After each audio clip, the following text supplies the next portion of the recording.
Good morning, my self ध्रुव झा। आज हम लोग सेल्यूलर जेल के बारे में बात करेंगे।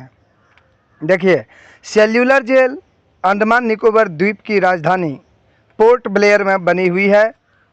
यह अंग्रेजों द्वारा भारतीय स्वतंत्रता संग्राम के सेनानियों को कैद रखने के लिए बनाई गई थी, जो कि मुख्य भारत की भूमि से हजारों किलोमीटर दूर स्थित थी और सागर से भी हजारों किलोमीटर दुर्गम मार्ग के बाद यह पड़ता था। यह काला पानी के नाम से कुख्यात थी। काला पानी शब्द अंडमान के बंदी उपनिवेश यानी इसका मतलब उपनिवास या बस्ती या कॉलोनी के लिए देश निकाला देने का पर्याय है। काला पानी का भाव संस्कृत शब्द काल से बना है, जिसका अर्थ होता है समय अथवा मृत्यु। अर्थात काला पानी शब्द का अर्थ मृत्यु जल या मृत्यु के स्थान से है, जहाँ से कोई वापस नहीं आता है। देश निकालों के लिए काला पानी का अर्थ बाकी बचे हुए जीवन के लिए कठोर और अमानवीय यातनाएं सहना था। काला पानी यानी स्वतंत्रता सेनानियों के उन अनकही यातनाओं और तकलीफ़ों का सामना करने के लिए जीवित नरक में भेजना, जो मौत की सज़ा से भी बदतर था। दूसरे अधिकतर समुद्रों के पानी का रंग नीला होता है, पर अंडमान द्वीप के आसपास के समुद्र के पानी का रंग गहरा काला है, जो कि एक विशिष्ट बात है। इसीलिए भी इस द्वीप को काले पानी का द्वीप या काला पानी कहते हैं। इसके अगर इतिहास की बात करें तो यह जेल अंडमान निकोबार द्वीप की राजधानी पोर्ट ब्लेयर में बनी होने के साथ साथ यह अंग्रेजों द्वारा भारतीय स्वतंत्रता संग्राम के सेनानियों को कैद करने के लिए बनाई गई थी। उतना ही नहीं, अंग्रेजी सरकार द्वारा भारत के स्वतंत्रता सेनानियों पर किए गए अत्याचारों की मूक गवाह इस जेल की नींव 1897 में रखी गई थी। इस जेल के अंदर 694 कोठरियाँ हैं।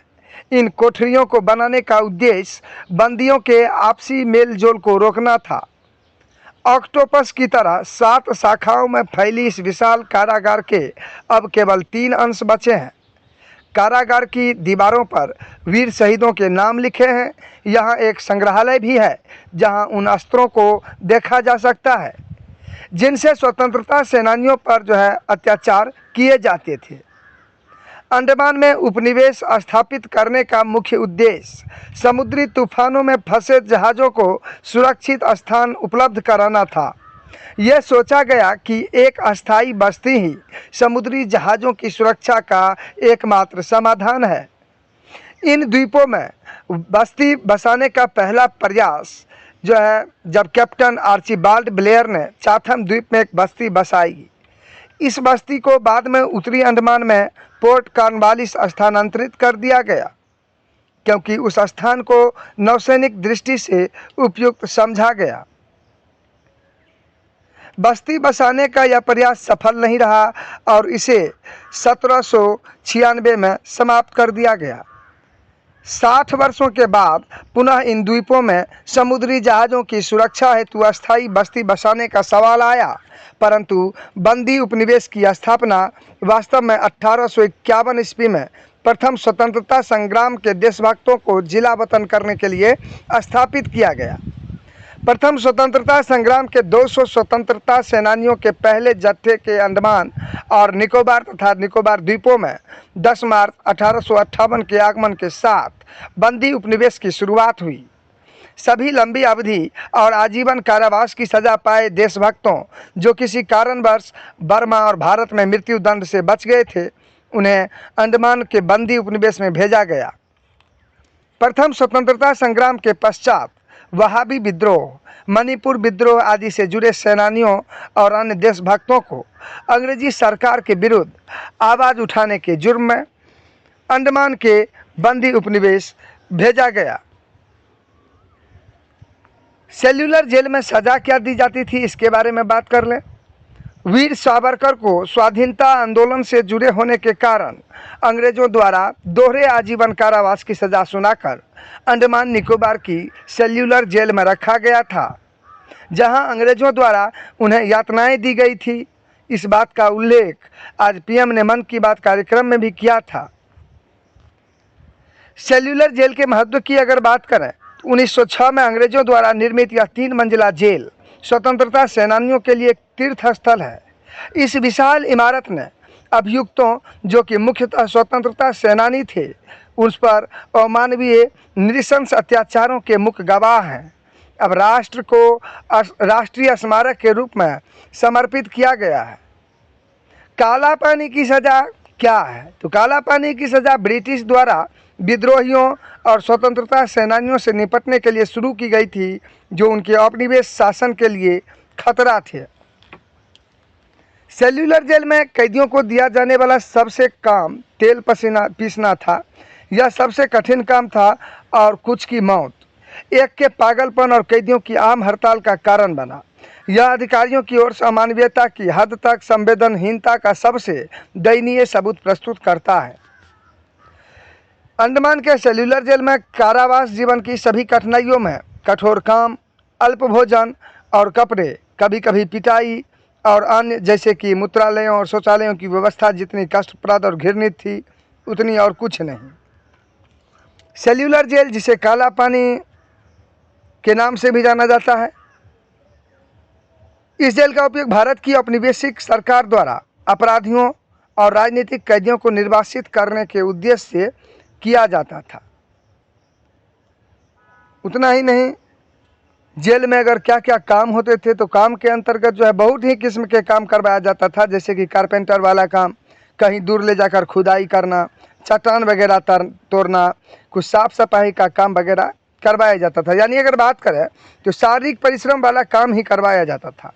कैदी लोगों में कुछ अलग से काबिलियत रहने के हिसाब से भी अलग अलग काम दिया जाता था। जेल में सेल का मतलब जो होता है, वो किसी भी जेल का सबसे सुरक्षित हिस्सा जो है सेल होती है। इस सेल का आकार जो है अंडे की तरह होता है, इसलिए सेल नाम दिया गया है इसका। काला पानी का भाव जो है सांस्कृतिक शब्द से बना हुआ है, जिसका अर्थ समय या मृत्यु होता है। इस सेनानियों ने जेल को काला पानी नाम दिया था, जो जेल के आसपास के समुद्र के पानी के संकेत के साथ साथ मौत से जुड़े काला शब्द का भी संकेत था, क्योंकि यह निश्चित माना जाता था कि कोई भी ऐसा कर सकता था जो इस द्वीप को जो है जीवित छोड़ दे। उतना ही नहीं, सेल्यूलर जेल का निर्माण जो है 1896 में शुरू हुआ और 1906 में पूरा हुआ। यह एक विशाल 3 मंजिला संरचना, जिसका आकार स्टार फिश जैसा था, जिसमें एक केंद्रीय वॉच टावर से 7 पंखे निकलते थे, जो कि अधिकांश ब्रिटिश जेलों का मानक डिजाइन था। एक ऐसी सुविधा जहां 658 लोगों को एकांत कारावास में रखा जा सकता था।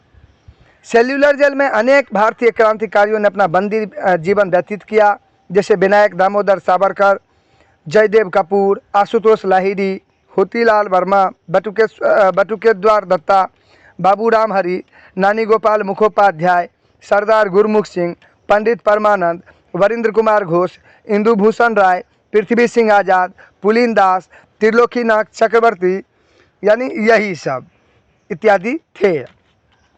अगर इसी में बात की जाए कि दुनिया की सबसे बड़ी जेल कौन सी है, तो रिपोर्ट के अनुसार जो है 400 एकड़ के क्षेत्रफल में बनी इस जेल में 19,500 कैदी बंद हैं। दुनिया की सबसे बड़ी जेल की बात करें तो वह है फिलीपींस में स्थित न्यू बिलबिड जेल। याद रखिएगा, न्यू बिलबिड जेल दुनिया की सबसे बड़ी जेल है, जिसमें लगभग 19,500 कैदी जो है बंद हैं। तो महात्मा गांधी और रविंद्रनाथ टैगोर के एक अभियान के बाद सेल्यूलर जेल से कैदियों को 1939 तक खाली होने तक मुख्य भूमि पर वापस भेज दिया गया था। द्वितीय विश्व युद्ध के दौरान जापानियों ने इस स्थल पर कब्जा कर लिया और 1942 से 1945 तक जेल को नियंत्रित किया। 3 मूल शाखाएं इसमें अभी भी बची हुई है। सेल्यूलर जेल जो है, इसमें भारत के अंडमान और निकोबार द्वीप समूह के अनुशासित प्रदेश पोर्ट ब्लेयर में जो है इसका निर्माण 1896 से 1906 के बीच हुआ था, जैसा कि पहले बताया गया था। उतना नहीं, सेल्यूलर जेल की अगर हम लोग ऊंचाई की बात करें तो आप ये समझिए कि वहाँ कोई शयन गृह नहीं था और कुल 696 कोठरियाँ थी। पीछे तो 694 बोले हैं, लेकिन अगल बगल भी 2 था। तो प्रत्येक कोठरी का अगर आकार बात करें तो इसका जो है आप ऐसा समझ लीजिए 4.5 मीटर गुना जो है 2.5 मीटर गुना लगभग 14.8 फीट गुना 8.9 फीट मान लीजिए। वेंटिलेटर जो था इसमें 9.8 फीट के ऊपर ही था। चलिए आज के पार्ट में इतना ही, मिलते हैं अगले पार्ट में, तब तक के लिए जय हिंद।